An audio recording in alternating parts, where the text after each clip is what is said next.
I was like, well, I'm not going to sit around and wait for someone to tell me that I matter. I'm going to tell myself and hopefully other readers that they matter, and I'm going to write this book.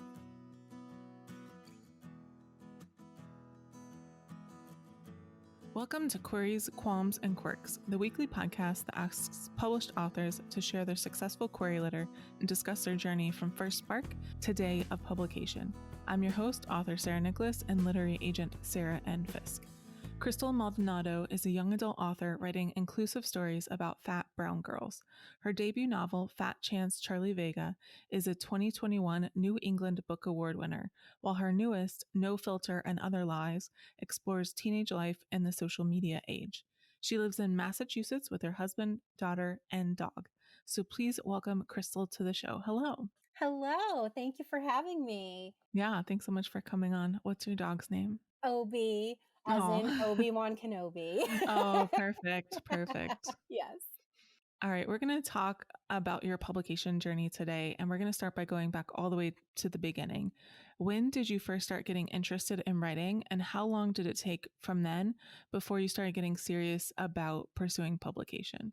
So I feel like I have a bit of an oddball journey in that I didn't always kind of have my eye on the prize of becoming an author. So I was interested in writing super early. Like I have vivid memories of being in the third grade and getting ready to do these practice essays for our Connecticut mastery tests that we had to do in class. And I remember discovering that I really loved writing these essays, and everyone else in my class hated it. But I was like, oh, I am here for this, because they were like creative writing prompts at the time. And it was super fun for me. And so that would have been around 1998 was probably like when I discovered, okay, writing is fun. And I loved books and reading, but I never really thought publishing was something I could do. I read a lot and I, encountered these characters and I encountered these authors, but they were all like old white dudes. And I was a young, fat Latina who just didn't feel like that was a thing that I could do with my life. So even though it was something I was very passionate about, it's not like in high school I thought I'm going to be an author someday. I figured I'll go to college, I'll get a degree in something, and I'll write for fun, and that'll be how I sort of feel fulfilled. But then around 2016, the dreaded 2016 with like the 2016 election and all of that, I had been dabbling in writing just for fun. In middle school, I wrote boyband fan fiction, and I always like to mention that because fan fiction is great. And I wrote for fun, like I would do NaNoWriMo and different things like that, but nothing serious. And so then around 2016, with all these narratives, just kind of feeling like I didn't belong in this country, and like I was getting this message that as a woman, I didn't belong, and as a Latina, I didn't belong. I kept coming back to this idea of writing a romance that like celebrated these identities that were very much being questioned at the time.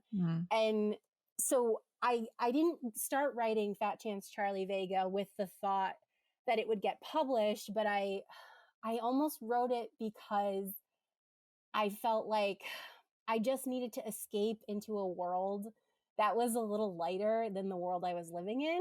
And I also felt like this was a nice way for me to celebrate these identities and to appreciate who I was and to just give myself a little levity during a time when I felt anything but that. So I worked on that book and kind of escaped into Charlie's world for about 2 years. And then I had a completed manuscript by 2018 and was just like, well, that was fun. I guess we're done with that. And I just kind of moved on. And then that same year I had my 30th birthday. And so I was trying to live fuller and try to be less afraid of everything. And as part of that, I figured, okay, you wrote an entire book and you're just really not going to try anything, and like, because you're so scared of failing. So I came back to it, and that's when I started kind of thinking maybe I could at least try to get it published. And I figured the worst would happen is I'd get rejected, but I would feel good about giving it a shot. And now here we are. Yeah. Can you tell me a little bit more about the moment that you realized that you wanted to be a published author and what you thought that might look like for you? Yeah, of course. So, like I said, I don't feel like I had this beautiful aha moment, but Mm, I do think I had a series of moments that led to this realization that maybe being an author could be for me. So, around 2015, I read the book Dumplin' by Julie Murphy, mm, and it just totally rocked my world. I had never read a book that featured a fat character in YA that was so positive and funny, and like Willow Dean was just like this character who was so badass and like self-assured, but also had these insecurities and just felt so real to me. And she got the guy right, like, and she didn't have to lose weight in this story. And I remember reading that and just falling absolutely head over heels in love with Julie Murphy's voice in the story, and this idea that there was room for fat girl love stories. And so I think that kind of planted the seed in the back of my mind as I was reading it and thinking, God, I would love to read something like this that featured a Puerto Rican fat girl. And then the more I read it, the more I was like, could I maybe be the one that writes something like that? mm. And so that kind of bled into 2016 and all of these feelings of just, not belonging and not feeling like I had a place. And I was like, well, I'm not going to sit around and wait for someone to tell me that I matter. I'm going to tell myself and hopefully other readers that they matter. And I'm going to write this book. And so that, I think, was the driving force behind it, was like trying to use the talent that I had, because I was feeling really hopeless around that time. Mhm. I'm not someone who goes out and like goes to rallies. I don't organize. I'm not very good at that kind of stuff, but I thought I am good at writing. So maybe Mm, this could be one way that I sort of fight back in my own way and feel powerful and kind of use my privilege for good. nice. So once you got serious about it, how did you learn more about the publishing industry, like how it works, how to query, everything like that? Okay, this is really embarrassing because I knew nothing. Like I cannot emphasize that enough. I Googled a lot. Hmm. So I like to tell this story of like, so once I came to this conclusion that I was going to try and get published, I essentially went to Google and I wrote a book, now what? Because I truly did not know about the next step. I didn't know anything. Like, I was not immersed in the writing community. I didn't know any authors. I was desperately and deeply shy about the fact that I was a writer. And so I didn't share it with anybody really except my husband. And so I didn't have writing friends. I didn't have author friends. I had no connections. And so I was just quietly Googling, okay, so it looks like I need to find a literary agent. Okay, Google, how does one find a literary agent? And then like Google, like working my way backwards of figuring out what a query letter was and going through all of those steps and doing a lot of research that way because I truly had no knowledge. And I emphasize that just because I think it can be so overwhelming to think about getting into publishing, and it can feel like you need to know someone or you need to have an in or something like that. And I really did not. And I still managed to sort of figure it out. And I think you can use your resources, which is not to say it's not hard, but you can find, there are podcasts and websites and very generous, lovely people on Twitter and Instagram who are willing to talk to you about those things. But for me, it was a lot of researching, reading blogs, going on Reddit, going in those communities to learn about the steps. And once I started researching that, I realized like, oh, there's kind of a formula, there is a query letter, and you look for literary agents who wants to represent work like yours, and you query them, and then hopefully somebody likes your work and you sign with them, and then they take you on, and then you go in and you go on sub together. And so I was like, okay, I love this. I love that it's linear. I can do linear. Like I can. Oh no. And of course that's not at all what Yeah. it's like, but I was like, steps. I love steps, and I can do that. So that was kind of how I sort of figured things out. But really, a lot of it was reading what other people did, and reading what they did successfully. So I spent a lot of time on, I think the blog is called Query Shark. So reading actual query letters, and then trying to figure out, okay, well, what would mine look like? And I didn't know about like manuscript wish list. So I just was Googling like literary agents, marginalized voices, kind of trying to find people that way, and reading about, their bios, and reading about the books they represented. Now, if I could go back in time, I would use all of these resources I didn't know about. But back then I was just like, I just am hoping for the best. I'll see if this works. And I had told myself I will query 3 to 5 literary agents every 2 weeks. I just picked those numbers out of thin air. And I thought, if I don't hear back, that's okay. And we'll just keep going until I get tired of it and I give up. Nice.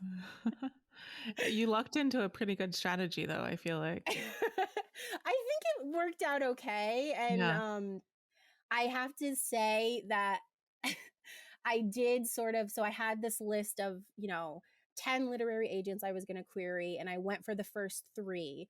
And I sent out my query letters and, waited. And I didn't even hit the 2-week mark before I heard back from one of them.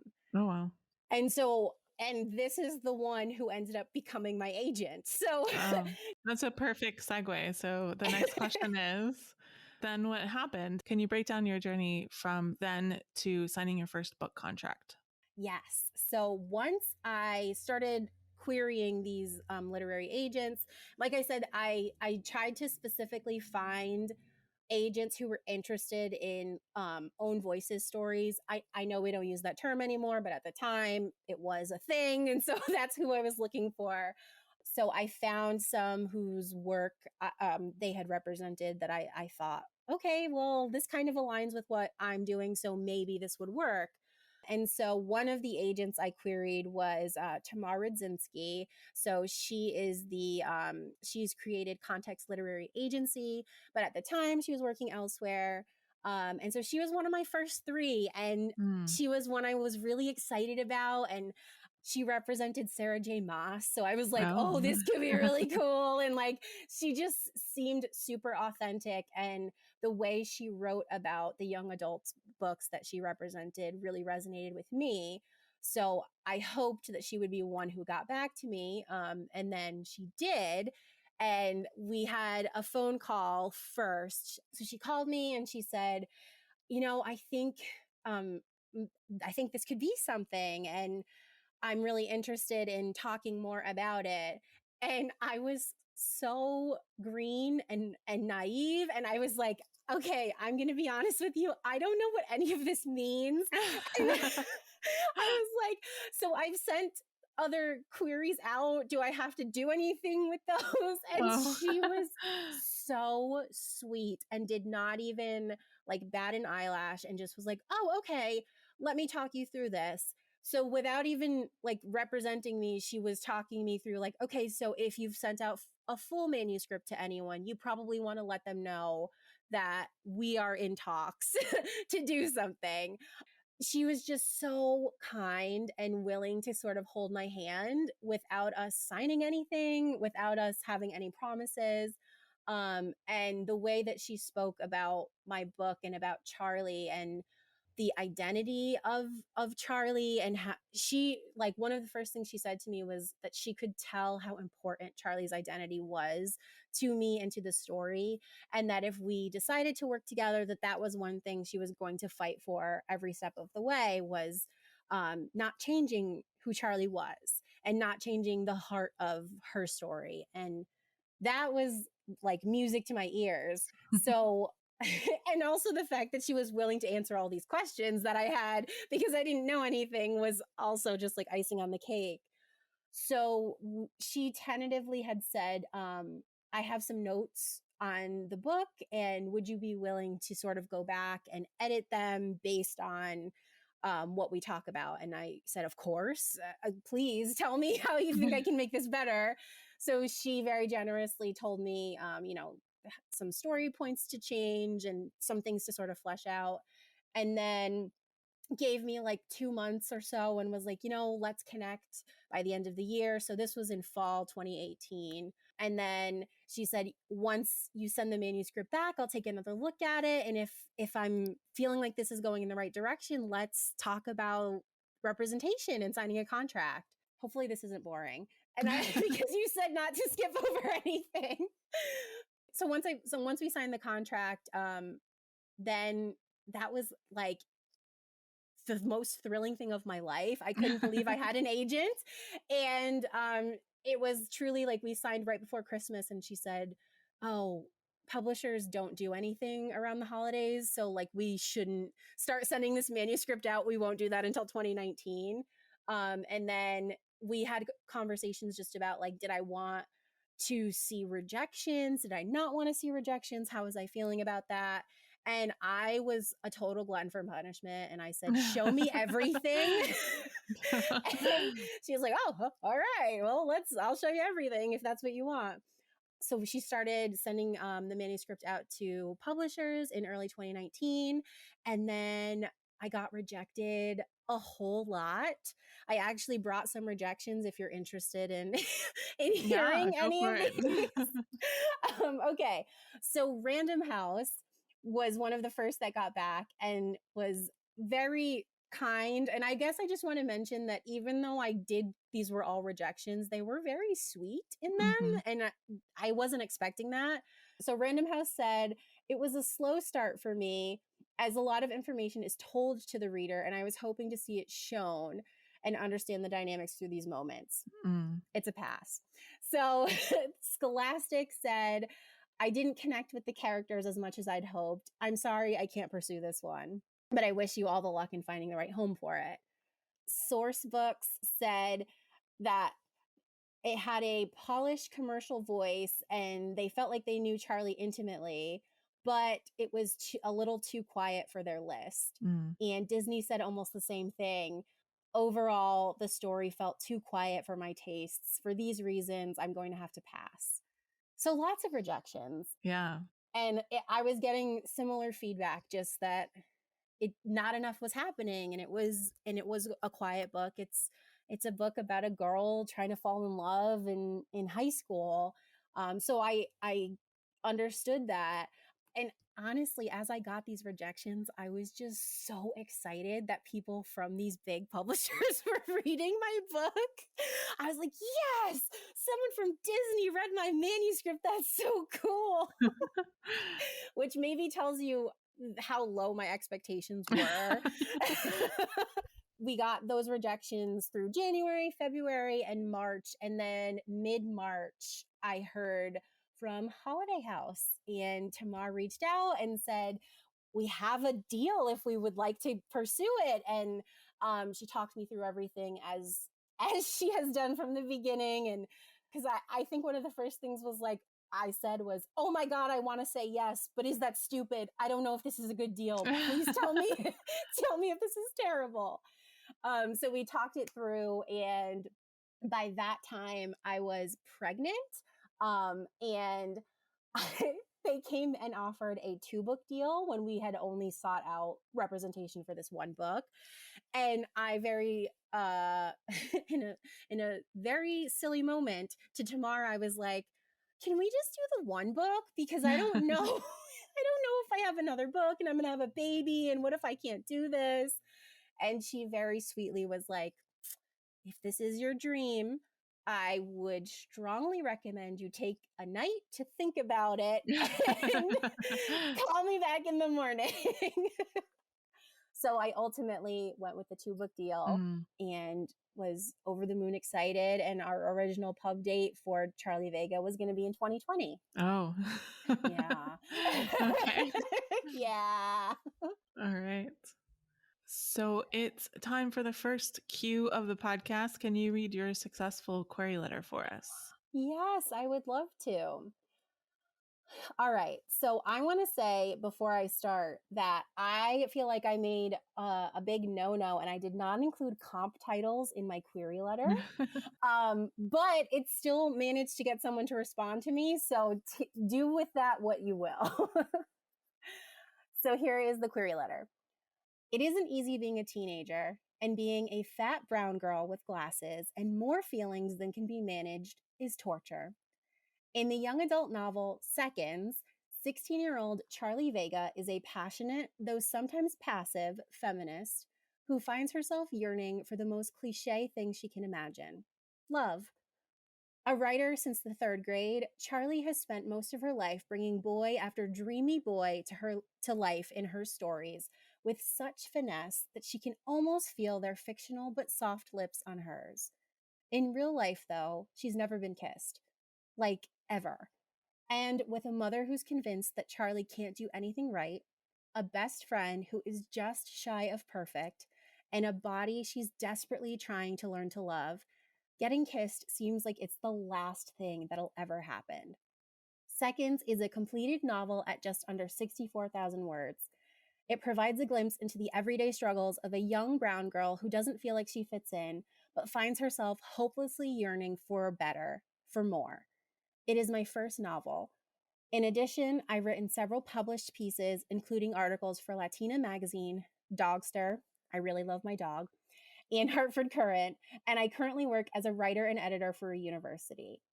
I'd be more than happy to share the manuscript in part or full upon request. Thank you so much for your time and consideration. Awesome. Thank you for sharing. Thank you. All right. So how has your experience been since signing that first contract? Especially, were there any surprises along the way? COVID was a big surprise. Yes. So I did mention the book was originally supposed to come out in 2020, and I was really excited about that. And then, of course, the entire world shut down and changed. And quite frankly, I gave birth to my daughter in June 2019, and then I had a very generous 6-month maternity leave from my employer.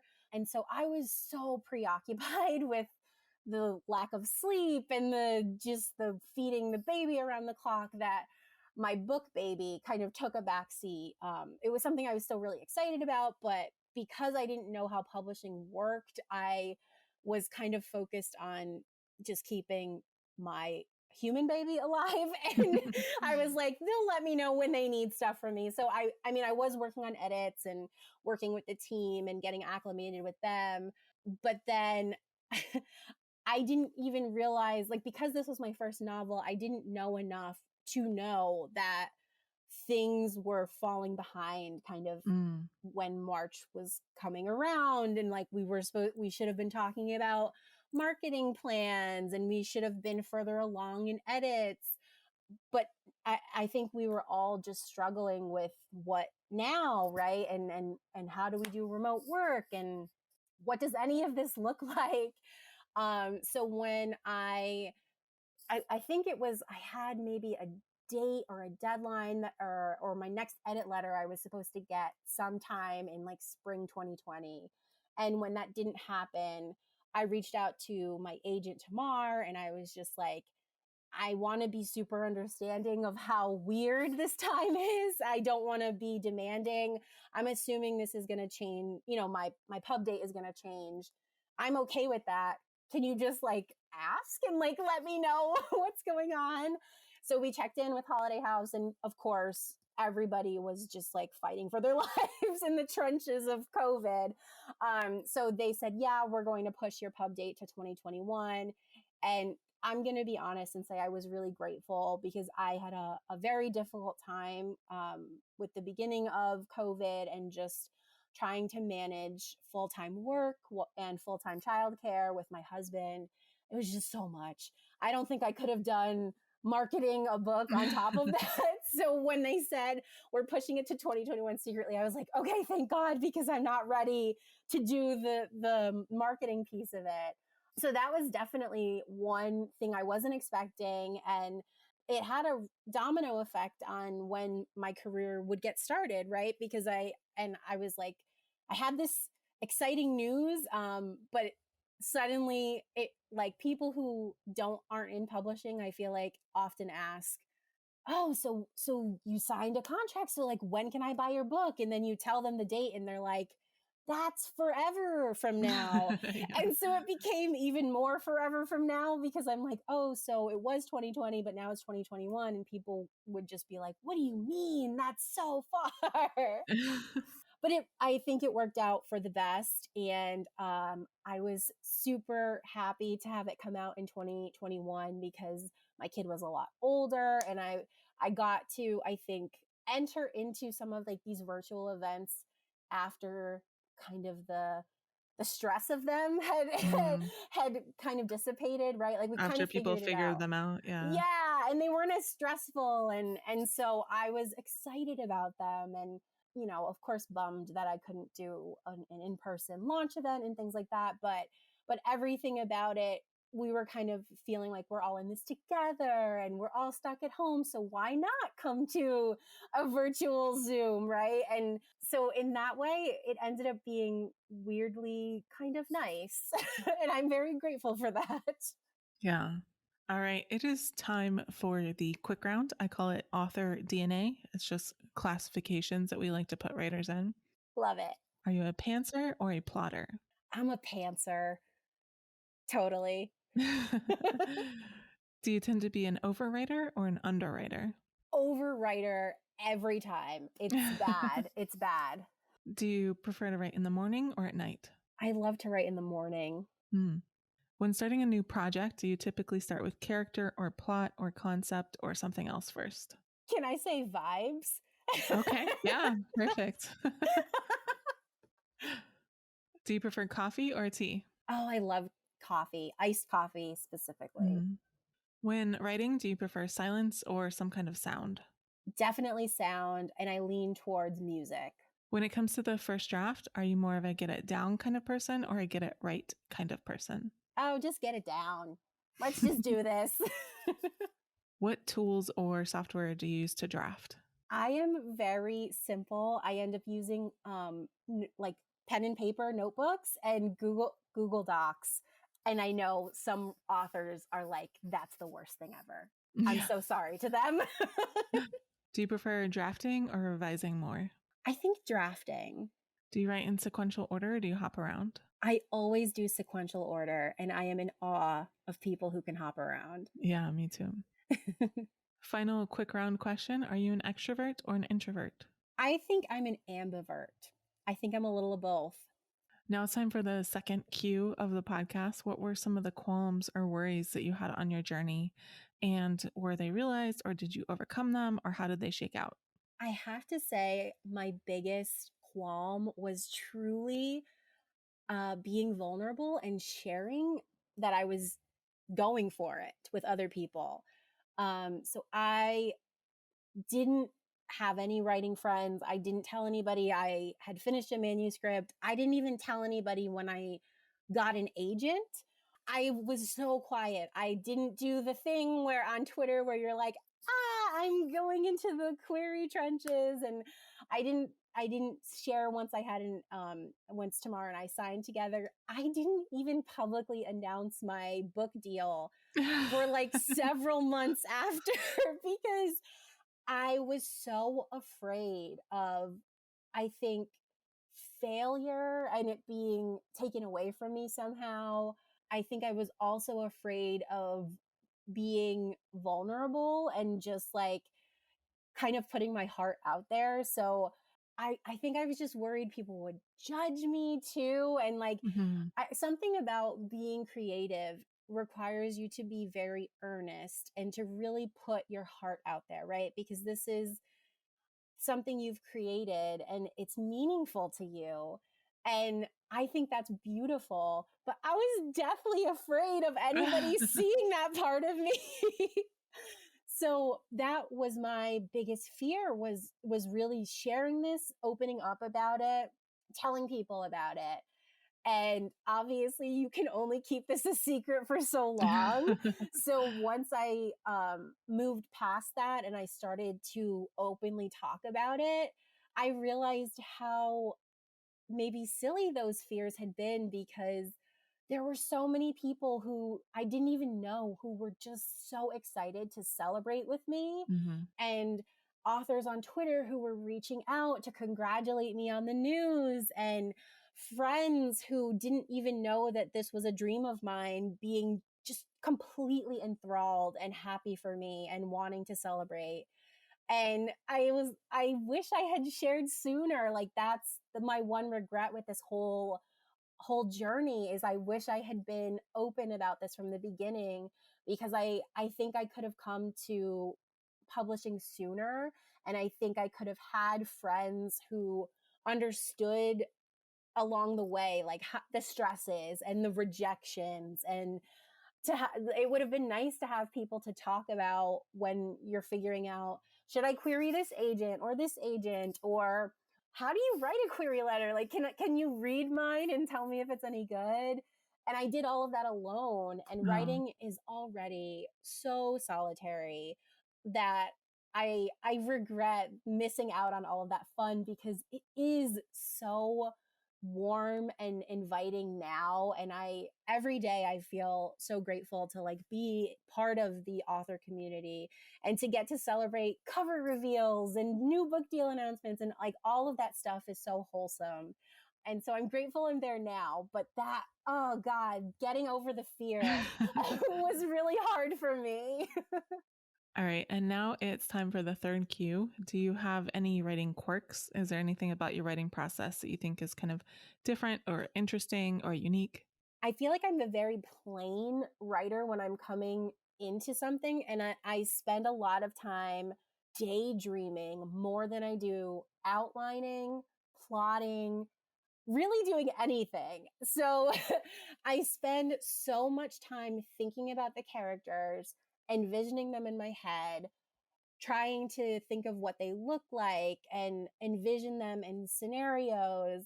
And I'm also a very like, I said vibes as like the thing that comes to me first. So that is, it's like a feeling, I guess, that I get about a story before I can really pursue it. And that is so much of what drives me as a writer. So for Charlie and her story, it was this feeling of just like dreaminess and romance that I felt like propelled me forward and helped me create Charlie as this hopeful person who just longed to be kissed and have her hand held.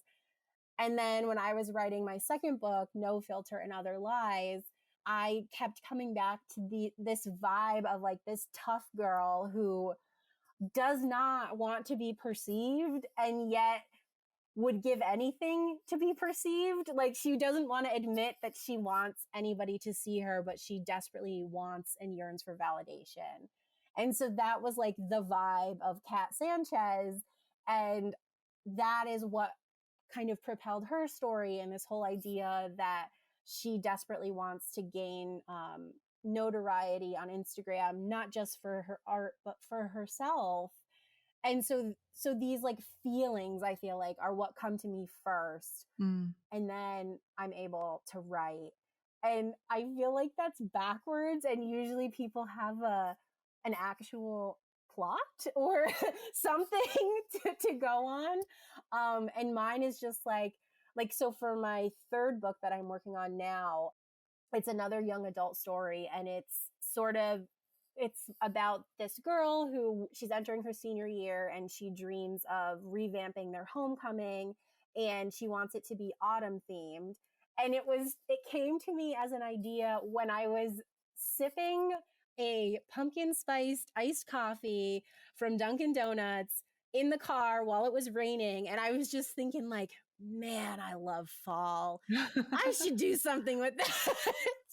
And so, like, that was what propelled me for that story. I had nothing else. I just had a pumpkin spiced coffee, and that was Nice. it. When you are in the lowest part of your journey, whatever that may have been for you, what kept you going and why did you stick to it? That's a really good question. I think the lowest part of my journey was probably that early COVID time where everything felt so confusing. I think I was questioning if I had taken on too much. And Mm. as someone who was working full time and parenting full time, I was thinking, God, why did you go sign up for another full time thing? Don't you have enough full Yeah. time stuff going on? So the thing that kept me going was, I think, the idea that I could possibly reach readers who really needed to read these stories and who really needed and deserved the representation that they would get through my stories. I kept thinking about young me and how it would have been so meaningful for me as a teenager to see a book, read a book, see the cover of a book that featured a fat girl who just looked kind of happy and serene. And I wanted to be somebody who could use my abilities for good in that way. And so that was what I think kept me going, was this idea, like, maybe I can reach just one person who really, Mm. really needs it. And that would be enough for me. Awesome. You already shared a couple of them. So, in case you have another you'd like to share, what do you feel like are some of the biggest mistakes that you made along the way that you might like to share with listeners so maybe they don't make the same ones? Yes, I like to be forthcoming with all these errors I've made so that other people can learn from them. But so in addition to the things I've already said, I think one of my big mistakes was also not immersing myself a little bit more in publishing. So I think there's a balance to, you don't want to be someone who only lives, breathes, and sleeps publishing, because Mm-hmm. then I think the stakes are too high and it's really stressful and everything feels so heavy all the time. If that's all you do, it's good to have a variety of interests and to be able to kind of step away for your own sanity, or at least for me, that's that's what I need to do. But I feel like I was the total opposite, where I was not involved at all. And Mm. so I missed out on opportunities for community. And I also missed out on some really cool, fun things, just like podcasts. Like, I came to the Deadline City podcast by Zoraida Cordova and Mm-hmm. Danielle Clayton super late in the game. And then once I discovered it, I was like, wow, this would have helped if I had even just Googled publishing podcasts. And even finding podcasts like this. And there are so many resources out there that I didn't even try to look for. Mm. And so I think finding the things that resonate with you as a learner, and relying on those to help you kind of immerse yourself into this publishing industry that does feel really big and does feel really scary when you're first getting started. I think that can really help you, even to just kind of talk the talk a little bit. And if nothing else, it adds confidence to you, right? Like, some of these terms now. And so you feel like, okay, I can hold a conversation. This doesn't have to be so scary. So that's one thing I sort of wished I had done. And take it from me, like, do your research and get in there and don't be shy. Can you share with listeners one of the most important lessons that you learned on your journey to publication? Shoot your shot. So I talked a lot about how I was shy, I didn't want to share anything, I was introverted, I was scared. But once I started kind of peeling away at that fear and just going for it, I realized I got so much back Mm. in ways that I never could have anticipated before. So one example is I am a huge, huge fan of the author Roxane Gay, like obsessed with her. And early on, I was like, what if I just like tried to email her and was like, do you want a copy of my book? What's the worst that happens? So I emailed her. I wrote a succinct message. I tried not to fangirl too much. I said, I wrote this book. I think it aligns with the types of things you're writing about. Let me know if you're interested in receiving it. And she wrote me back and said she couldn't blurb it, but she would be delighted to get a copy, Mm. and gave me her address. And then I freaked out and obviously like screamed my head off, told my husband, couldn't believe it, sent it off to her. And then she posted about it on her stories. Oh, And wow. yeah, like didn't have to. She truly didn't have to. And I like lost my mind, screenshotted it, sent it to everyone I knew. I was like, look, I'm on Roxane Gay's stories. Yeah. So just shoot your shot. It is scary and it's hard, especially if you're someone who's not used to asking for things or putting yourself out there. But all authors have to do it. And I think authors are a particularly understanding breed. At least this has been my experience. And Mm-hmm. so even if you reach out to someone and you're asking for advice or a blurb or whatever, an interview, an in conversation partner, all things you'll have to think about at some point. It doesn't hurt to ask. The worst they'll say is that they're busy. Thank you so much for thinking of me. I'll have to pass. I have never had anybody say, how dare you think that you can email me, which has always been my fear. So just do your thing and don't be shy. Yeah, that's great advice. Thank you. Speaking of perfect segue, I call this the acknowledgments portion of the podcast. This is not a business that most of us succeed in completely on our own. So, who are some of the people or organizations who helped you along the way and how? I have to give a huge shout out to my husband, who I forced to read early iterations of my books and who I will talk his ear off when I'm like, okay, so I have an idea. So here's how the book starts.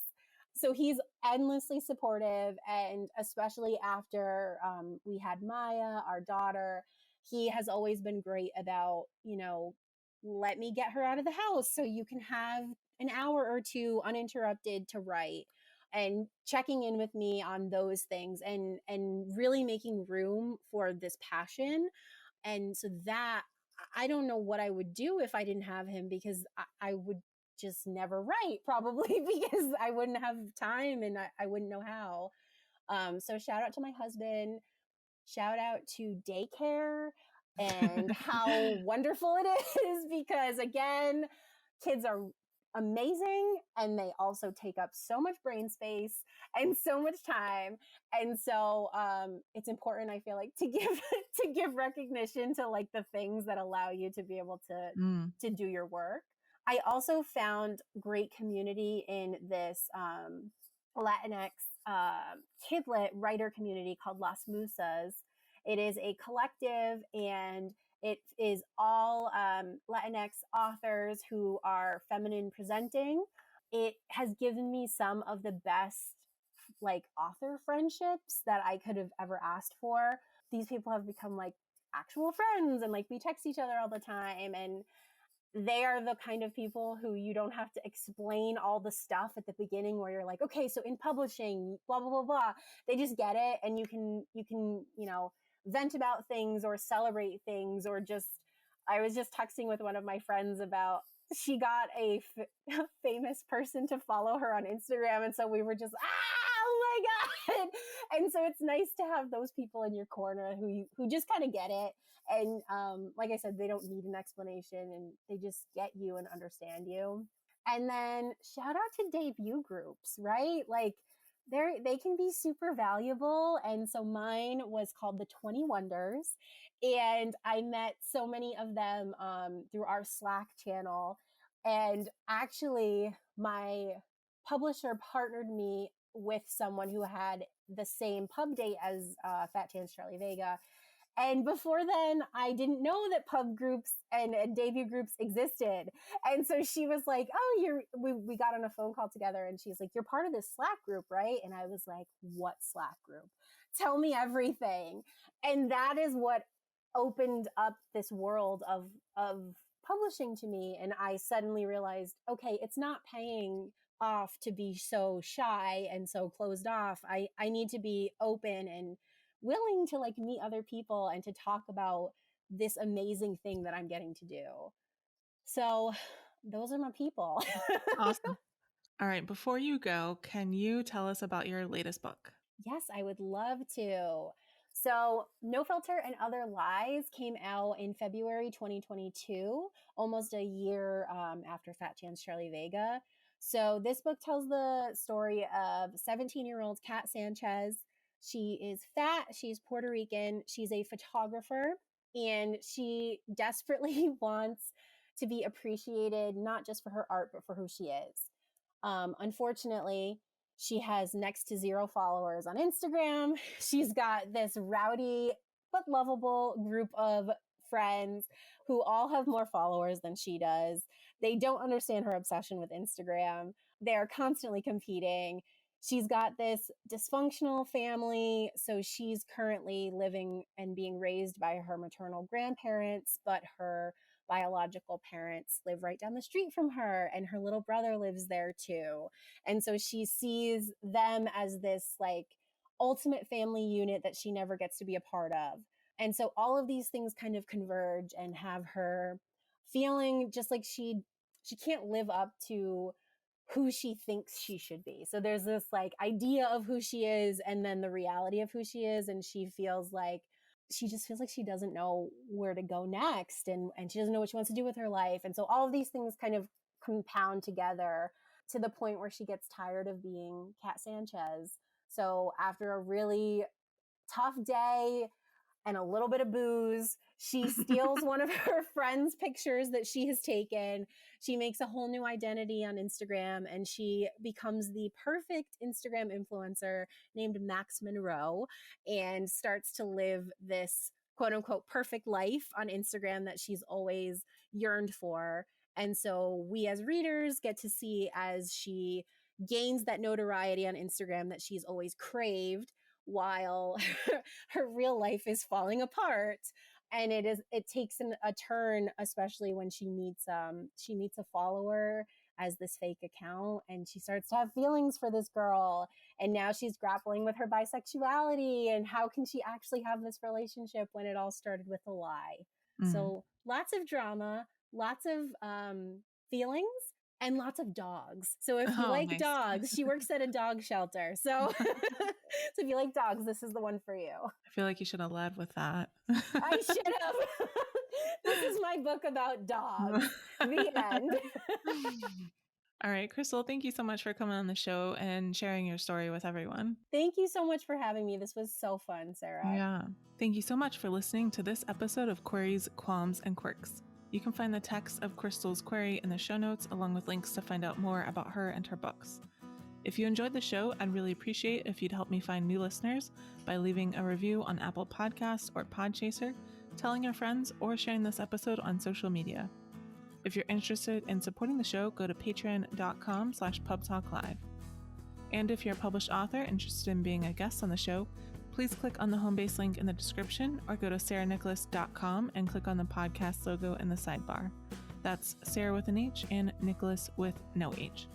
Thank you so much for listening, and we'll see you next time.